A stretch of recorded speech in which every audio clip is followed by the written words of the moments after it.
Hey folks, it's Jackie the Hot Tub Lady, and I'm going to talk about something relatively serious today. Today is October 12th, and it is my baby brother's birthday. My brother actually passed away from suicide back in 1994. This is a really tough subject for me. Not everybody knows my story. Most of you do, but not everybody knows my story. But my brother actually committed suicide in 1994. That was back when it was a really cliche thing, and it was a bad thing, and nobody really understood it. And why would anybody do it? And it was just a bad deal. And that haunted me it haunts me to this day that my brother did this. To make matters, just to add to it, my sister actually, my little sister, actually attempted suicide 13 different times. And ultimately she ended up dying from a self-inflicted gunshot wound that she had done 2 years before her actual death. And she actually died from complications from that. On top of that,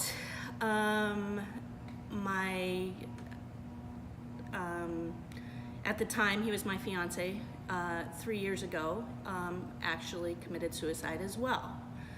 And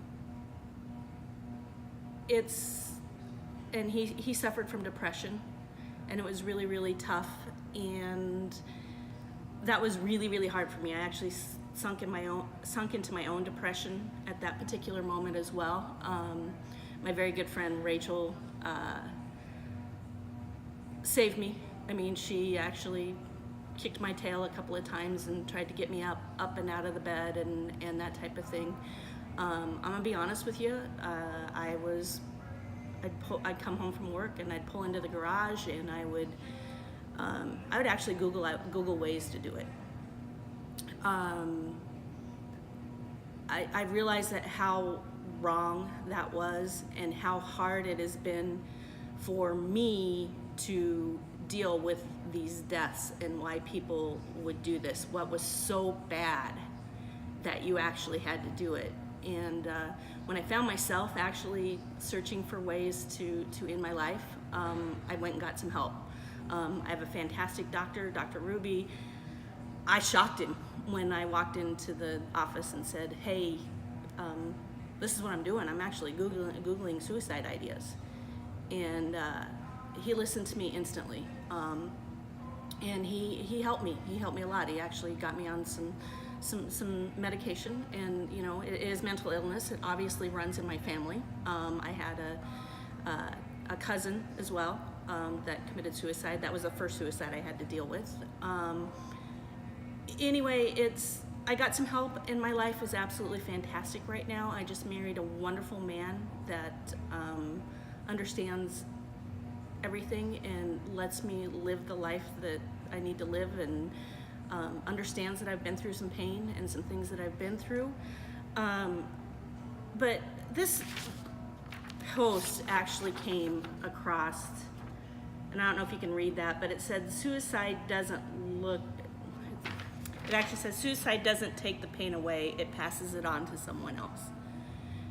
And that is got to be the most true statement I have ever heard in my life.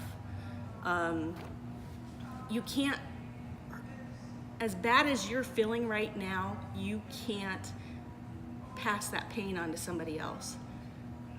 You've get some help. Call the suicide hotline. I'll put the phone number on the link down below. But please, please, please, please, I had to do this today. I had this overwhelming urge. Just stop and think and get some help. There's help out there. Somebody somewhere is going to listen. I know it's bad. I know it's hard. It gets better. I mean, my life I couldn't ask for a better situation in my life right now. I'm happiest I've ever been. I've met the man of my dreams. He's my soulmate, and there's lots and lots of big things coming my way right now, and it'll get better. Please just stop and think about the people you love, because it will change their lives forever, and it doesn't solve anything.